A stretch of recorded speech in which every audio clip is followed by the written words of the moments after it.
So I know that there are many classes and a lot of different ways that people discuss about footwork. Um, I know most of you, but for those that don't, I'm Sir Aaron. I have a background in playing tennis in high school and some of college, so that's where a lot of my footwork comes from, as well as just watching a lot of people fight. Um, so I think that we all inherently understand the importance of footwork. I don't think anybody would say, footwork doesn't really matter at the end of the day. And I would guarantee that, we talked about volatility and variance in the ways that we can perform certain things. And so I'm sure you've had those moments where you've had an excellent shot. And I guarantee your feet, whether by chance or on purpose, worked in your favor when you had that shot that was everything you ever dreamed it to be. And so, again, we all recognize the value of feet, but what are some of the really big benefits? One is it gets you out of danger every time. If you are in trouble, you always use your feet to get out of danger ASAP. It's the escape hatch. And so that's probably the biggest. Number two is, I have 2 and 3, but I want to do them in the right order. 2, when do you want to start the fight is often engaged by your feet. Sometimes people are going to not let you get that chance, but most people who are being also cautious and careful in the fight are going to, there's enough give in that fight between your feet and theirs that you have the ability, with enough patience and the correct footwork, to start the fight whenever you want to, pretty much irrespective. And I'm not counting of mirror weapons forms. If you're a sword and shieldsman versus a polearm, you've got other problems there. But I don't care if I'm fighting somebody that's like 6'3" as a 5'8" person. My feet let me control that fight. It might not be immediately, but my feet let me take control of that fight. And then I would say that the other very critical one is it unlocks angles for you. Feet turn a classic SCA heavy combat fight from 2 dimensions into 3, which completely changes the game. So everything that we talked about on the Pell class before is awesome.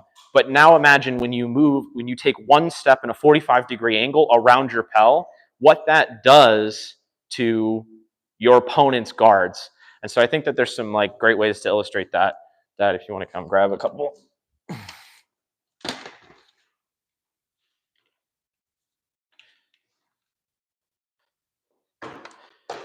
You want to do my guard?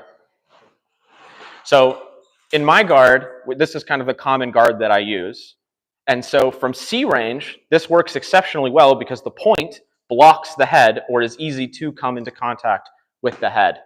I'm not getting there, and it doesn't really matter if I want to come down at a 45 or I come up at a 45. At the end of the day, his shield blocks my sword. But as soon as we come in a little closer, all of a sudden, out here, I can't even wrap. But now that I've taken a step in, that 3-dimension takes place, and I've gotten around his shield. Or at least forced his shield to move into a new location, which opens up everything else. And that's just one step forward. Let's talk about a step to the side, or a step to the other side. And we can see quickly, and that's with one step, which is a lot of times all that you really want to take. We'll get into some of that, but this is just the beginning of the end of footwork to destroy your opponents.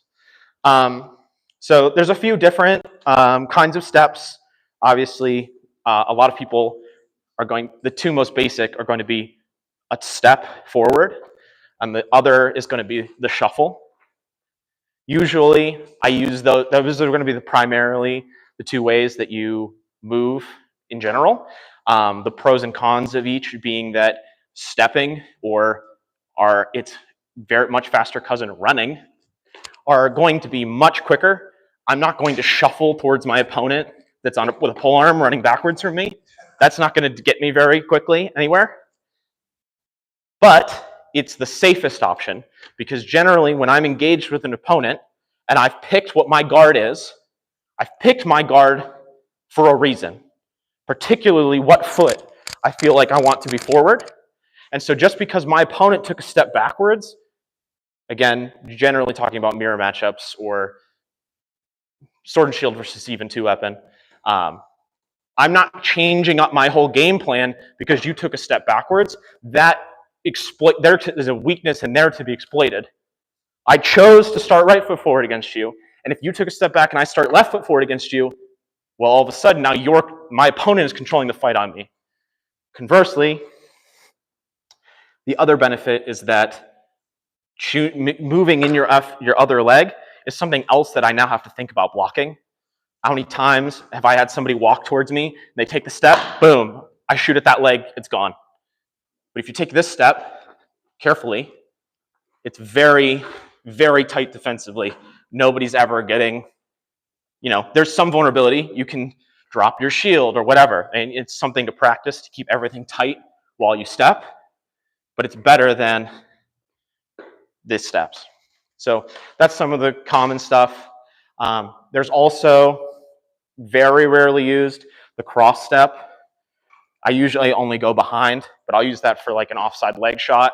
If I'm coming over here, I might step this way to get my body moving, and mechanically that just works well for me. But that's a pretty rare one.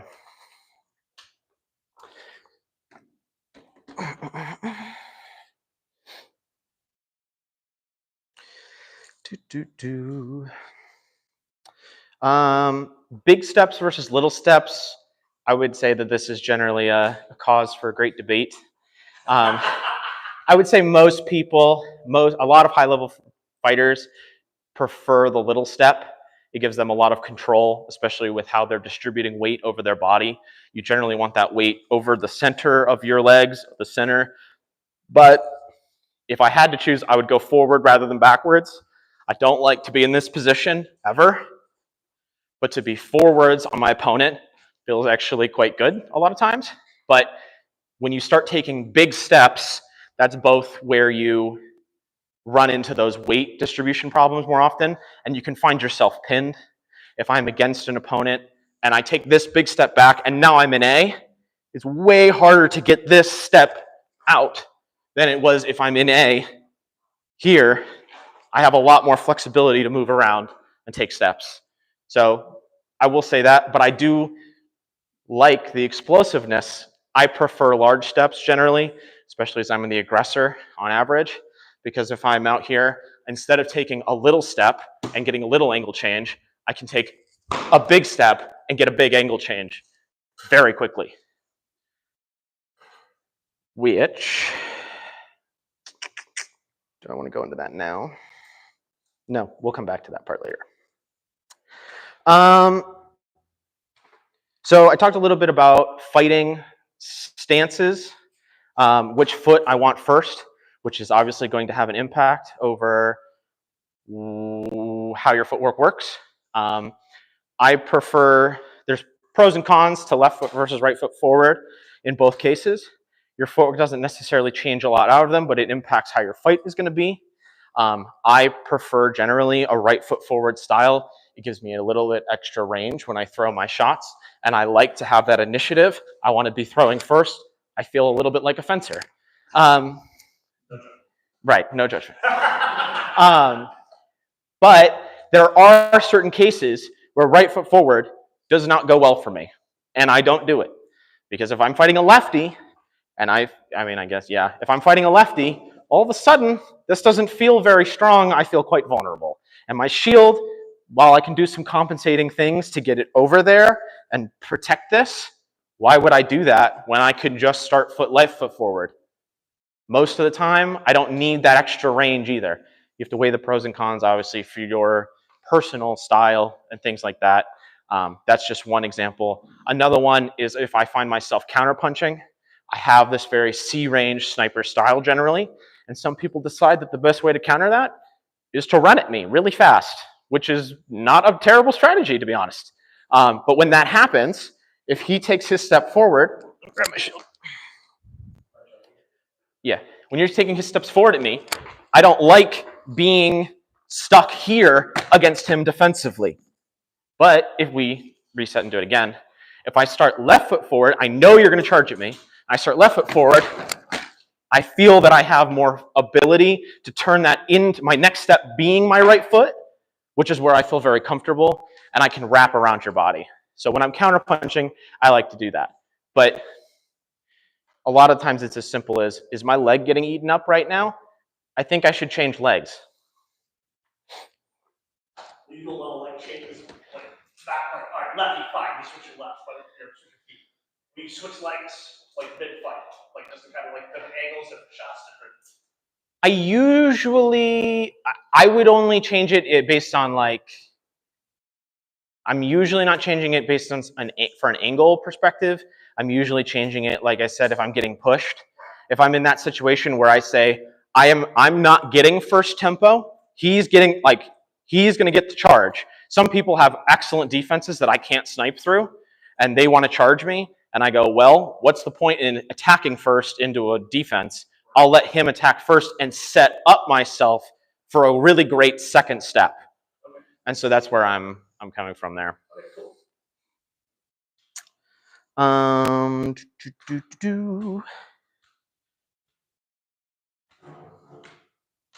I guess a small addition I'll say about moving and fighting. We spent a lot of time working on the Pell. We spent a lot of time doing that very statically.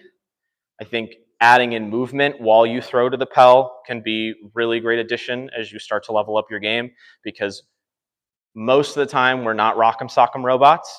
And I think when you watch a fight, you can sort of see the difference between the rock'em sock'em robots and the people that are moving around a lot. And you probably feel it when you fight that one guy or girl and you fight them and they are running all over the place. And you're like, this is super annoying. I hate dealing with this. Or you fight a polearm, and the number of times that I go, I'm in range to hit this polearm now, and they take a step back when I know they're going to take a step back, but I go, I'm in range now, but they're already moving away, and I go, darn. If I take the extra step in to cover that gap, it doesn't matter if they backed up. I contact here, I contact there. At the end of the day, I still get the hit. So I would recommend working into your Pell practice or while you're fighting, trying to move while you throw these shots. It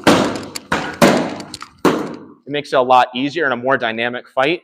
And there's other ways to move your body as well. It doesn't have to just be feet. You can throw your body into some of these shots. His Majesty Bjarki does this when he goes for that offside leg shot. I often see him full bend down, really drop into it. And it changes the angle of your head. When people are trying to swing at you, you'll get a lot more glancing shots. You need to be careful that you don't get stuck down there, because otherwise you're going to get clubbed like a baby seal. But there's a lot of space that you can make there.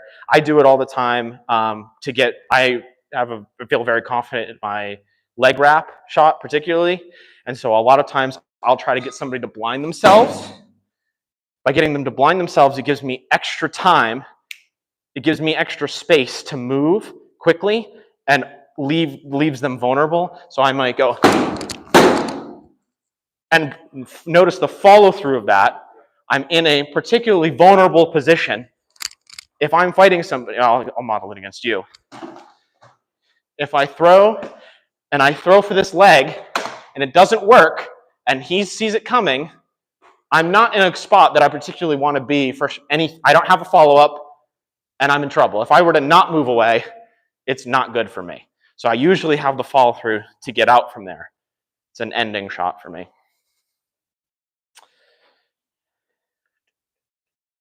Any questions about any of that so far? Particularly like what you just did, or you not falling down, or using like your forward and kind of roll in that direction. You're not changing. Am I making sense? Say it again. Okay, so like when you come down like this, I want to keep moving forward. Or are you talking about coming down like this and then not moving? Yeah, I do change direction. Okay. Not a full. I don't want to fully back out there. Right. I want to get out as far away from my opponent as quickly as possible. So I want to change at a 45 degree because I want to come both closer to get this wrap, but also get around his shield. It's especially effective against people with heaters, strapped heaters. They've got that big point at the bottom. It's easy, it's nice to get around, especially if you've been selling the onside early and trying to get them to pull that point forward. And then, so I sink in, I drive, but now what's the way to get out? You know, I could continue to roll this way. It's not the worst option by any means. But I'm usually just going for pure distance. And so I end up throwing that shot, and then I'm gone. I pivot off of this foot, boom, and I eject. I'm as far away as possible. Okay, cool. Thank you. Yep.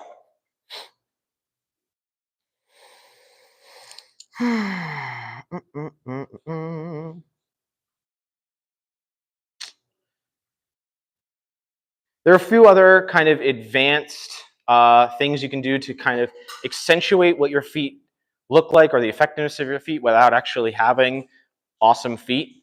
I came up with cheesy names for them all. So the first one is, I guess I'm calling it the invisible move. And it's essentially similar to what I was just describing with getting my opponent to blind themselves before I take a step. Because once your opponent loses you, all hell breaks loose for them. Like it's not good. And some of it's losing track of you and some of it's losing track of your sword. But we're talking about feet here. I once fought a knight at Adult Swim, and I had changed from my usual heater shield to my rectangular. This guy was taller than me. And so I think he was very used to fighting me with my strapped heater. And when I'm fighting with it, it's pretty easy at the end of the day, even in your peripheral, to see what my feet are doing. But when I swapped to the larger shield, that all of a sudden makes me feel like a big turtle. He had a terrible time seeing my feet, and he said, "What the hell? You just closed it's like you teleported on top of me," because he couldn't see my feet moving, and that completely changed the game for him by not being able to see my feet moving. It didn't switch the part of his brain that said, "Aaron is coming to kill me." And so it made my life way easier. And now, I won't say you should be relying on that one in most of your fights, but more reliably is getting your opponent to blind themselves and using either the shot that forces them to blind themselves or the threat of the shot to force them to blind themselves and moving based on that reaction. So in a lot of ways, if we say we know how somebody's going to block, we go, I know you raised your shield when I threw my onside head earlier in the fight. So instead of throwing, I might throw that and then I go, oh, the leg's open. Now I throw for there. I can do the same thing with my movement and use that 3D space to open up something else entirely. So instead, what I might say is, I saw the way that you blocked with your shield, but when you blocked with your shield like that, you blinded yourself and put your head open for a wrap. So instead of doing, I might do, and knowing that I'm going to do that ahead of time, right? In the same way that you fight into somebody and you go, holy shit, that was a wicked fast. He just knew ahead of time that my shield was going to move out of the way, and so he hit it before I had a chance to react. You can do the same thing, but with your feet opening up those extra angles that you didn't have before. So if I were to go for that move without having blinded it, the shot's there, but they can see me coming, it's way more likely to be blocked. The other one, which I'm going to call the bending shot, is a little bit what I demonstrated before. I don't know if I have other examples of it. The most common that I come across is the offside leg, is that when you move your body in a particular way, your opponent's guard is attracted to your body. And it depends a little bit on what your opponent is tracking. If they're watching your sword carefully, this may not work, but it might against a lot of people too. So they're following my body with his shield, and so all of a sudden, it doesn't matter, he might look at me if I do this, but if I come and take the step across, his shield follows my body, not my blade. And so this shot that wasn't open before, the shield's in the way, I can't get it, the shield is now out of the way, and I'm able to slide it in, and your opponent's going to go, I thought I had that covered. Like, what the hell just happened? So that's another one. Do you have other examples of that one? Of moving your body? Yoking the person.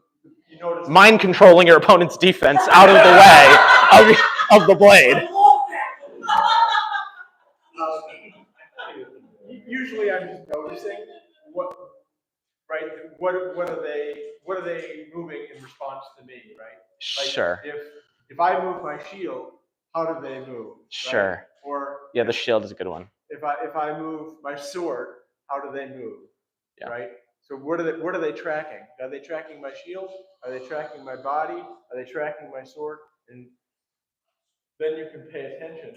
Now I've got it hooked. Once they've had success, right?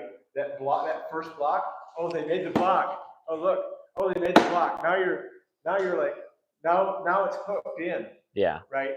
You've trained them to pay attention to their body, and then all of a sudden your body does something that's now opening the shot up because you hooked your body onto their shield, and now you can move it around because you said you're rewarded when you do that.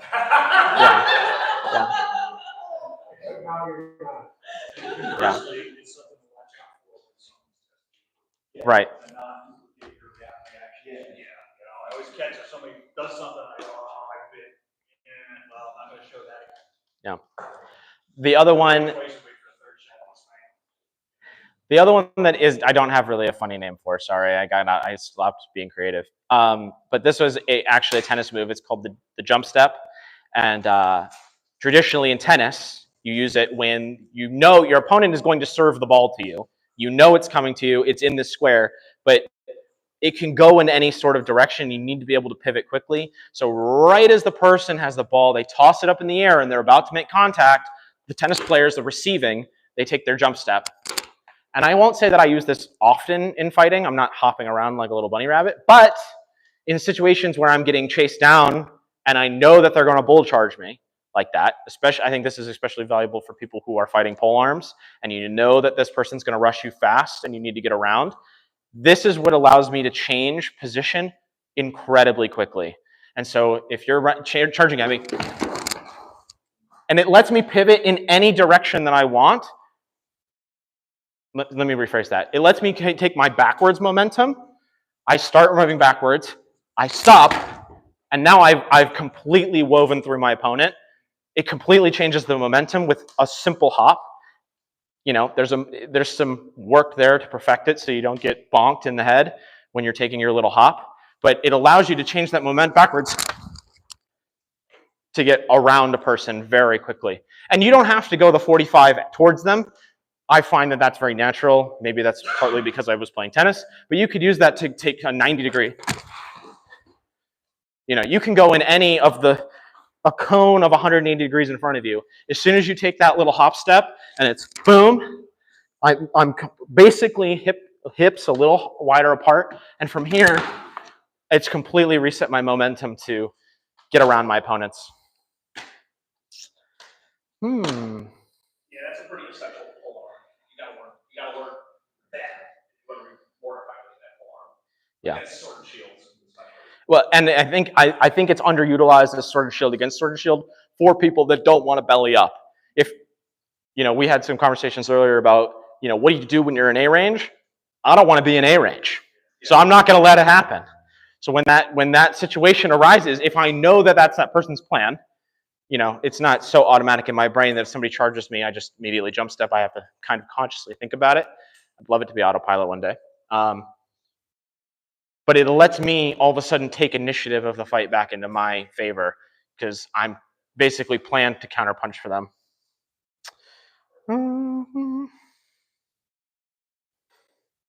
Yeah, I would say that's most of it. The only other thing I'll add is I think using your feet, and I guess more specifically your knees and your body, to change your verticality can be really powerful in a fight.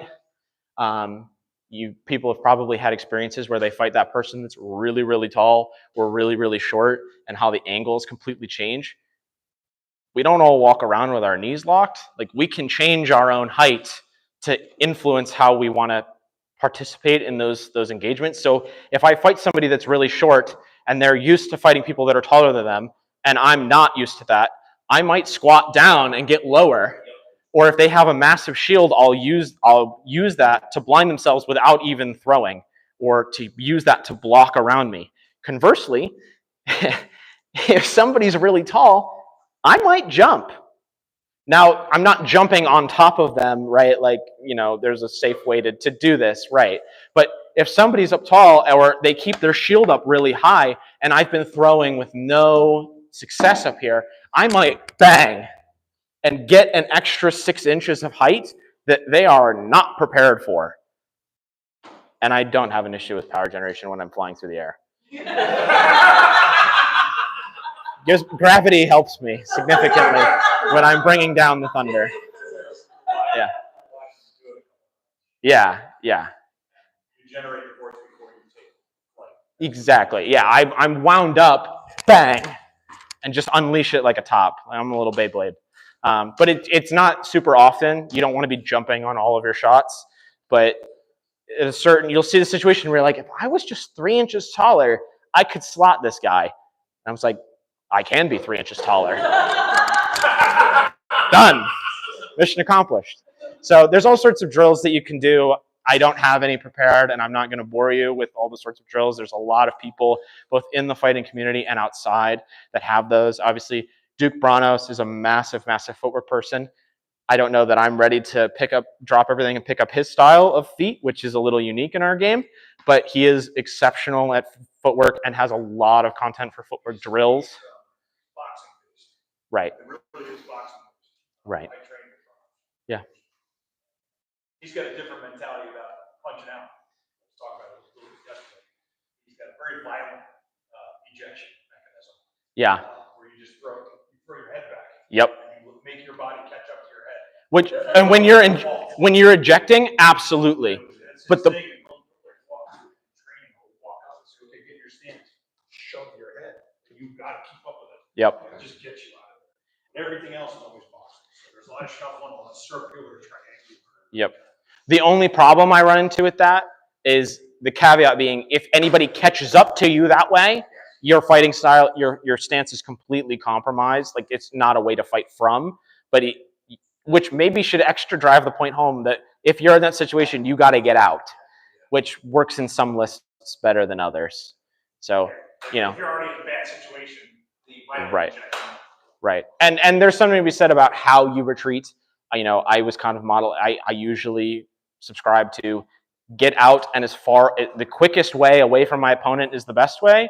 But there are some caveats to that. Like, it's not necessarily the quickest away from my opponent, but from my opponent's blade. So that's part of the reason why that wrap away works better, because I'm not running from him. I'm running from his sword, which is on the other side of his body.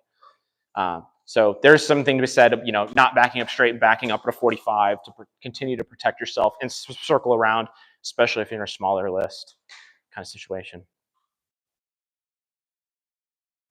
So the first time I fought you, I noticed that you had a different stance. Is it a Midwest kind of footwork? I don't get it. It's nothing that I've learned particularly from a certain person. It's probably a little bit Arn inspired. It's probably a little bit of other fighters like Cygnus that I've watched a lot. I keep a very vertical fight, and I keep my toes pointed at a 45, kind of at a strange angle, because this allows me to throw this very nicely. If I'm out, I have a harder time coming in for this, so I like this 45 to be able to throw the offside better. And I keep my feet very straightforward because I'm playing a very tight range game. Like I said earlier, I'm not usually worried about fighting people that are over 6 feet tall with longer swords than me, because I'm playing a very patient game of, we're walking, and maybe not the best example since you're the same height as me, but at a certain point, he's in range of me and I'm not in range of him. And in the normal math of that works out that he always gets to attack before me, and I don't like that at all. So when we get into the range where he can hit me and I can't hit him, and he goes for the strike, I'm gone. And then we repeat this as many times as it takes for me to be allowed into where I want to be. Because he's either going to get fed up with it and rush me, potentially forcing an unforced error on his part. Because when he's running at me, because he has to take the steps, he can't shuffle his way towards me and get anywhere. It invites opportunities for unforced errors that I can exploit. Or he's going to say, okay, I guess you win. We're going to play this tug of war contest like two pit bulls, and at some point you're going to let me win because I'm going to be patient enough, and then you're going to let me be in where my range, and now we can both throw. I can take control of the fight again and get to throw first. So that's the other reason I do that, is because I'm really playing this forward, back, and it's for whatever reason, it's just natural for me at this point. I think you can do a very similar thing and keep that boxing style like Branos does. He does Branos style, for those aren't aware, it's very like forward, back. You don't know if he's coming in at you or running away or moving to the side. And so his is sort of the like Energizer Bunny version of what I'm doing. But he doesn't get, surprisingly enough, they don't ever get tired doing it. They could do it for hours and hours and hours. I know, but yeah, don't be a rock'em sock'em robot. Move your feet. Practice moving your feet while you fight. It opens up so many angles, and all of a sudden you'll start seeing fighting in 3D, and it's like going to the movies and seeing 3D for the first time. You're like, holy shit, holy shit.